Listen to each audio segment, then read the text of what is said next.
Welcome back to Conversations with Haitian-American Women in Politics.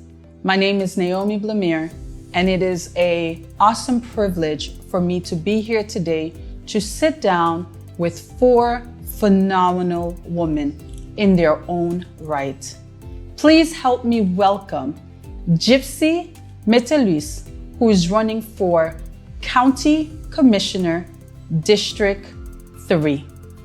Welcome, Gepsie. How are you? I'm well. Thank you, Naomi. Thank you so much. What a pleasure to be with you.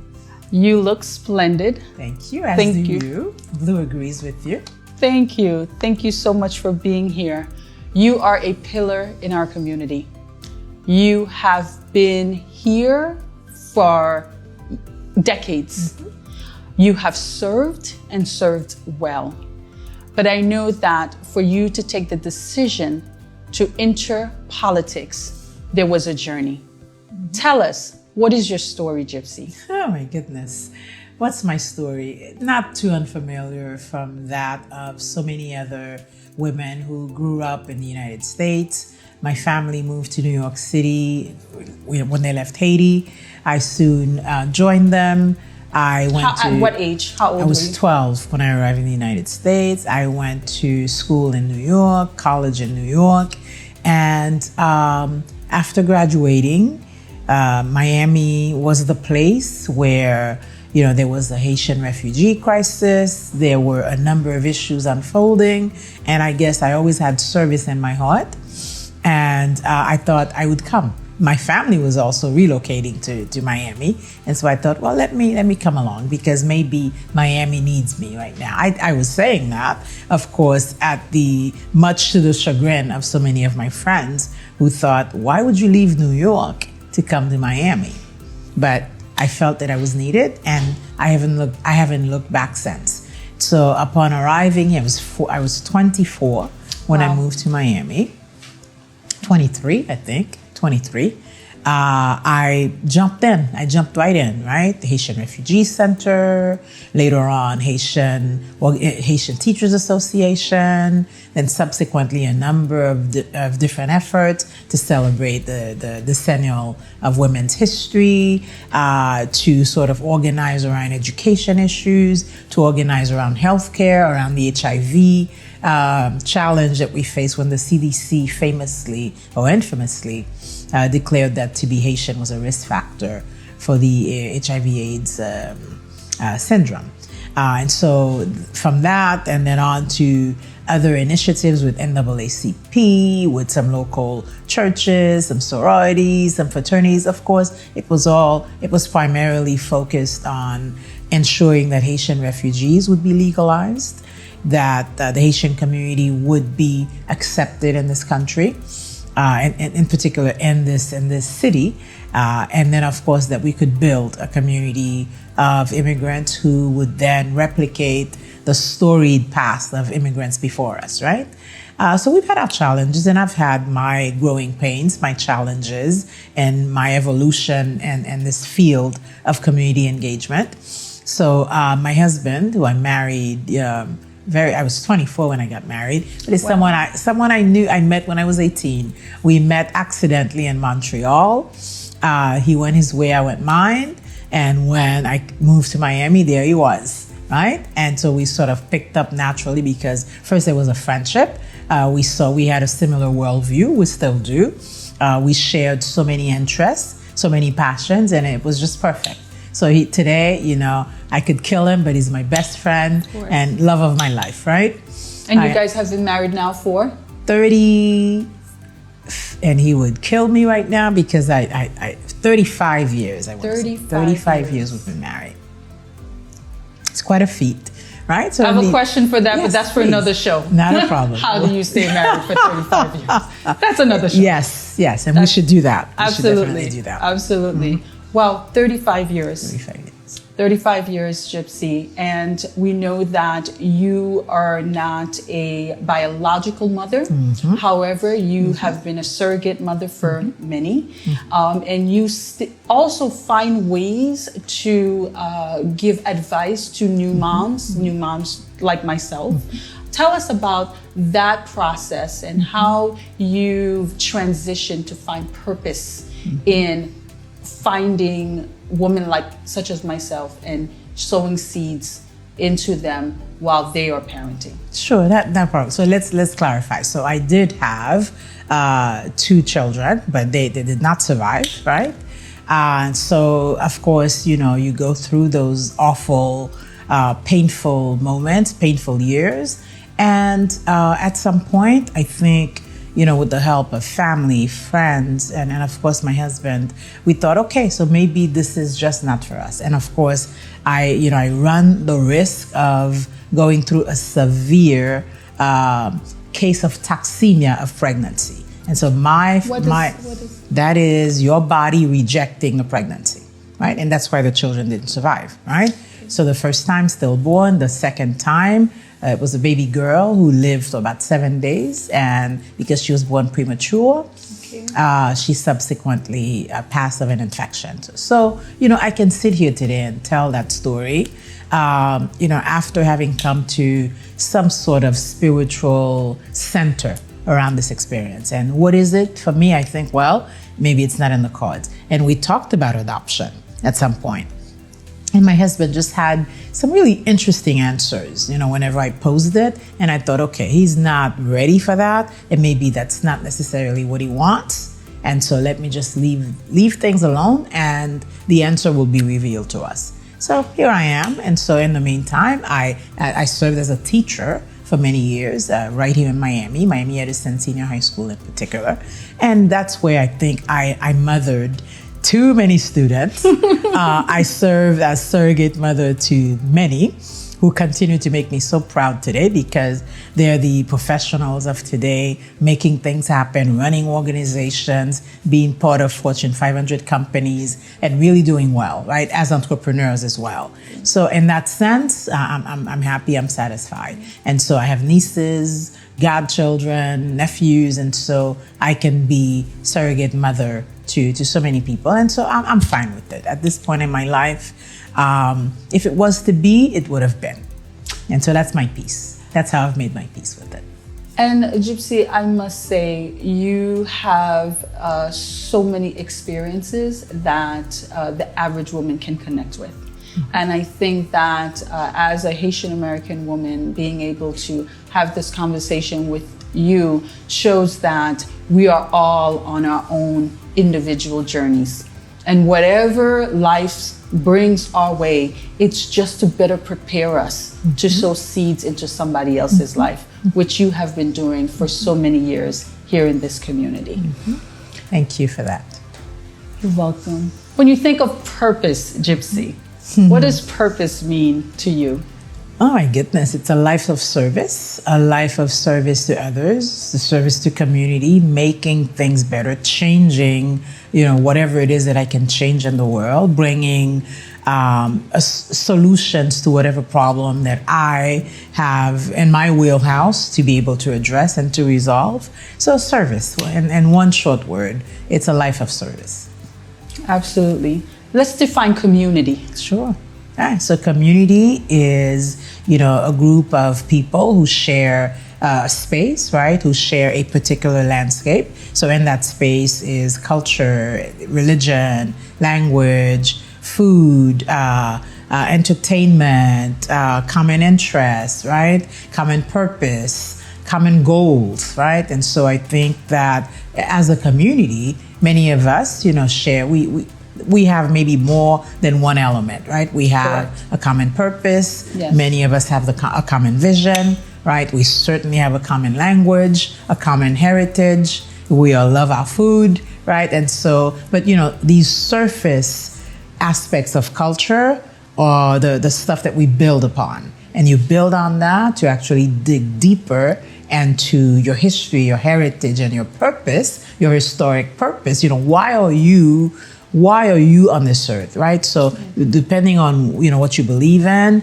spiritually, you have a purpose, and you have to, it will be revealed to you, right? Based on what you do and what you aspire to be.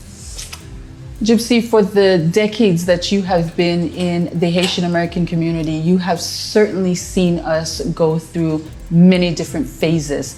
Tell us about some of those phases and what you actually brought to the table during those times. Oh my goodness. I've seen us go from being rejected as a Haitian refugee community to us becoming citizens, to voting, to being very engaged and connected to Haiti, and to use our collective voice to support efforts towards democracy, efforts to address issues and challenges in Haiti and come to the aid of our brothers and sisters in Haiti. I've seen us grow a large cadre of Haitian American elected officials. I've seen us, grow into this community that's 50 years young and thriving.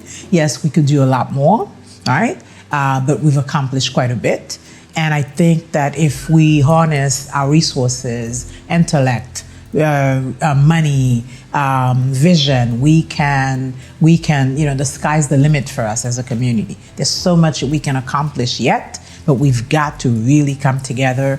People say that, and you think, it sounds like pie in the sky, but it really is true. We will not advance collectively unless we come together. And so my role in all this has been to always be at the table, no matter what the challenge was. If we were crying, I was there. If we were laughing, I was there. If we were bringing relief because of an emergency situation, a hurricane, an earthquake, a shooting, whatever it was, a tragedy, right? The successive numbers of boats that have capsized on the shores of Florida, where again, many of us have always been there to sort of be here with the community, to be in community, to address these immediate issues and find long-term solutions. So I think I've been part of this fabric, part of this landscape.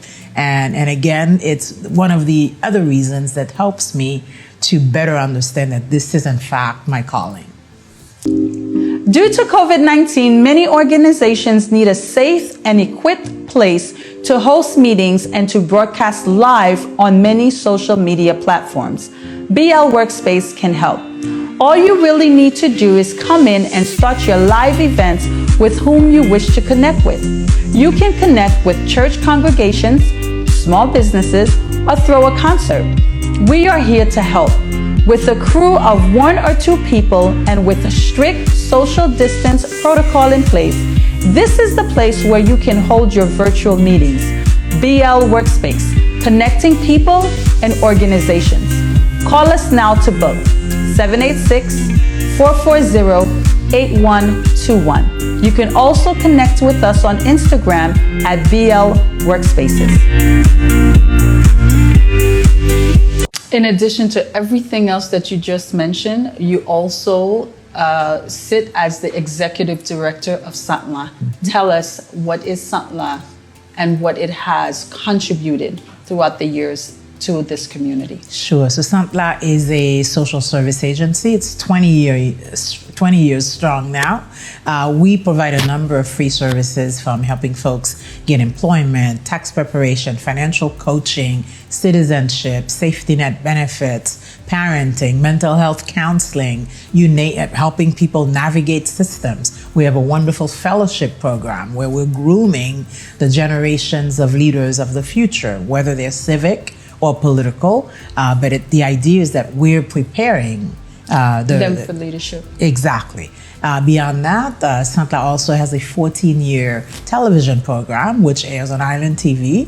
It's titled Telescopy, and clearly it's, which as I the was name a guest. suggests, yes. And the name suggests that we look and consider anything and everything that has to do with community, to advance community, to build community, to reinforce us as a community. Excellent. We talked about your story. We talked about your journey. We talked about your contribution to the Haitian American community. In 2021, you made a bold decision, which I'm sure began way before 2021. But talk to us about Gepsie Metellus, the candidate, the woman in politics now. Tell us about the race. Tell us what your vision is for the district and how you're charting that path. Excellent. And so in terms of being in politics, I think being the leader of a nonprofit organization in this community or anywhere else, necessarily you're going to be involved in politics, right? And so you're going to be engaged with elected officials and civic leaders and other sorts of leaders. And so politics, as we define this back and forth, is a part of what I've had to do, that I've had to learn, skills I've had to sort of grow. And so I think it's the preparation, the successive experiences, right? The preparation as leader of Susantla, this community activism. I think all of this has prepared me for having made this choice to offer myself to serve. And serving because I believe it's a calling, because otherwise it's a difficult decision to make. Absolutely. As women in particular, I think we come up with a million reasons to not move in this direction. But when we sit in our truths, we sit in these quiet spaces of our hearts, our minds, we understand, listen, if not you, then whom? Right? And so this was the very first answer that was revealed to me. And so here I am. So County Commission, 3rd District, District 3, is a vast district, multicultural, multi-ethnic, diverse socioeconomically, full of challenges, full of opportunities as well. It includes the cities of Miami, the village of El Portal and the village of Miami Shores. Mm-hmm. And in Miami, there's a bunch of neighborhoods that people are familiar with, from Overtown to Brownsville to Liberty City to Little Haiti to Wynwood, Alapata. And then moving north, you go Morningside, Bay Point, the various Upper East Side enclaves, from Shorecrest, Belmead, Aqua Vista, lots of little interesting areas in Miami, in the city of Miami, in addition to the little unincorporated pockets that are part of the district as well. And so it's dynamic, it's resourceful, it's got great assets, and assets being defined as people, as well as opportunities in terms of business, but it's got challenges that need to be addressed. And so for me, offering myself in this capacity is again a call to service, a call to serve the diverse population that's in District 3, because I come from this experience and background where I have been engaged in this for so many years. You said decades, yes, 37 years. Yes. It's been a minute, right? And that time, I've invested without knowing that this would be where I would sort of benefit from it, but I've invested in collaboration, relationship building, intergroup relations, and the various communities that happen to make up District 3. So that is African-American, Anglo, Latino, Latinx, and Haitian, right? Yes, I'm Haitian, and so clearly I'm going to have that as the base of who I am, right? But I think I've spent and I've invested a lot of time in relationship building over the years with these other communities, where I can stand today and say that I've got a broad base of support for this quest. Gepsie, today was supposed to be a candidate forum, and unfortunately your opponent was unable to make it. Tell us about what you believe is his leadership style and why you believe you're the best candidate for this position. I can sum it up in one word. I am about people, I'm about community, and I believe my opponent is about himself. We have some questions that we received from the community because we wanted this to be inclusive. We have one question that says, your opponent has been in leadership position before and had Haitian constituents in the historic street of MLK. How would you evaluate his leadership in both the Haitian community and the handling of MLK Boulevard? So, and this is, I guess, the part of a way to explain what I mean by him being about himself. I think that when you represent areas that are so disinvested, such as Liberty City and Little Haiti, and you serve on a city commission where you can elevate or uplift issues and continue to raise these issues on an ongoing basis, I really think that he missed an opportunity to do so, right? And so those issues that have flustered or that have become worsened in both Little Haiti and Liberty City, for me, is the result of a lack of leadership. Lack of leadership because sometimes when you don't care enough, you don't see what needs to be addressed, even if it's as simple as calling attention to it. Because it's not normal that in a Miami-Dade County and a city of Miami where so many people are thriving, that there are pockets that are doing the opposite, right? I think we need to call attention to that and ensure that people agree that it isn't normal or acceptable. Understood.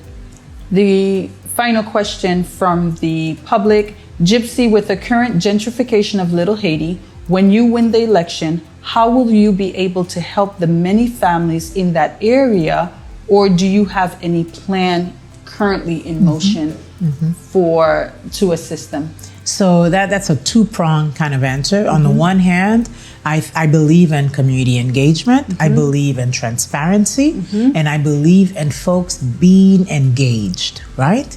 So it's so important because people need to understand the lay of the land. They need to understand what's happened in Little Haiti or in Liberty City or in Overtown, what it is we're calling gentrification, what forces help it to come sooner rather than later. Correct. What forces and sort of encourage it, right? And what government push can it do. Forward. Absolutely, and what government should do to stand in the way of those forces. So when a neighborhood is neglected, right? You don't have much police presence, the streets are dark, the garbage is not picked up, people feel unsafe, no family wants to live in such an area. And so when you begin to leave because the area is unsafe, some speculator, some investor comes in and offers you good cash money for your property. Absolutely. And if already there are some factors that are pushing you away, you're going to take the offer and move on. And so that, gentrification begins this way too. The disinvestment that I was talking about, if there's no code enforcement, if no one is there making sure that the neighborhood is functioning like a thriving neighborhood, a thriving community, then folks quietly leave, right? Or they're subject to having their properties purchased by people who think that they can make a better return on their investment. So those are real forces that I think our community members need to understand, so that when you have a place, you have a property, you need to protect it, to preserve it, and there are some key things that you should be doing as a homeowner, as a property owner, to protect yourself from this negative force, right? Now, to the people who have homes, who probably are overwhelmed by taxes, by liens, and there's all sorts of liens that are issued to properties. And so there are people who are unable to maintain, unable to address those code violations, unable to improve, renovate their properties. There's got to be government support to help, especially older, the elders who have worked hard to buy this piece of property and are now subject to or threatened by these forces that could push them out. So I think that there's got to be a role to ensure that code enforcement doesn't result in a lien that pushes somebody out, that if you're overburdened by taxes, there ought to be an opportunity to pay your taxes as you stay in your house, as opposed to being evicted because you can't pay. Because you can't pay the taxes. And I think that there ought to be programs made available to help seniors weatherize, redo windows or roofs or otherwise take care of property, so that we not only keep that person in their home, but also protect what's referred to as naturally occurring housing, right? And because this naturally occurring housing is the housing stock that tends to be the more affordable. So if we lose that, we're worse off than we currently are with unaffordable properties, and therefore young working families, millennials, people who really want to be part of the fabric of this community cannot afford to live here because it's overly pricey to live in this community. Wow, so much to unpack, so much Indeed. to unpack, especially during this particular season and time in our country. Gepsie, gan pile femme haïtien k'ap gade kounya, yo la kayo, yo sou couch la gen, ki nan travail toujours, k'ap suivre et qui gade, yo di, wow, ça son femme sérieux. Moi ta remen bayon un message pour tout k'ap vive ici, qui t'a remen voter pour qui ça, yo t'a dwe voter Gepsie Metellus pour County Commissioner Seat 3. Oh, belle question. Question surprenante tout. Je pense que on vote pour Gepsie Metellus, et on vote d'abord pour tête nous en tant que femme. Hein? Deuxièmement, on vote pour Gepsie Metellus, on vote pour communauté, hein? Pour progrès continu communauté. Hein? Et on vote pour Gepsie, on vote pour petite nous, parce que c'est petite fille ou un petit garçon, Timoun yo besoin modèle, Timoun yo besoin ouais qui ça que même tu au café pour avancer pour peut-être intérêt personnel yo, mais aussi intérêt communautaire yo. Et on vote pour Gepsie veut dire progrès pour communauté hein. Et on vote pour Gepsie veut dire n'a continuer poser jalon progrès. Et on vote pour Gepsie veut dire voter en monde qui compte souffrance et difficultés qui gagnent dans la communauté ça, et non seulement dans la communauté haïtienne pas nous, mais l'autre communauté qui semblait nous, l'autre groupe minoritaire, l'autre communauté immigrante qui semblait nous. Yon vote pour Gepsie veut dire voter en monde qui gagne compétence, yon monde qui connaît ça l'a faire, qui veut faire ça l'a faire, et un monde qui préparé pour les tout. Et Naomi c'est pas par hasard que m'étais à point ça pour me choisir prendre décision ça. Parce que faut prendre l'on paré financièrement. C'est ça. Hein, parce qu'autrement c'est pas en position que you can afford to have if you're raising children. Parce que le pas payé, it pays $6,000 a year. Maintenant dans point ça in my life where I'm looking at retirement, I can take a look and say I can do this. Et puis m'a toujours capable de manger un petit pain à beurre. Pas vrai? Donc, so you prepare yourself for things like this. You don't get swept up into a movement or a moment without having been sure that financially you're secure for something like this. You've prepared all your life to be able to perform well. You've prepared by really being engaged in your community and making sure that people will believe that if you say you're going to do something, you are a woman of your word. Right? And you prepare because you have done this. And I've done it at Susantla 20 years now. My 20 years have been about identifying problems, but also, more importantly, solutions. Right? Très bien, très bien. Ladies and gentlemen, this concludes our conversation with Gepsie Metellus, candidate for County Commissioner Seat 3. We'll be right back.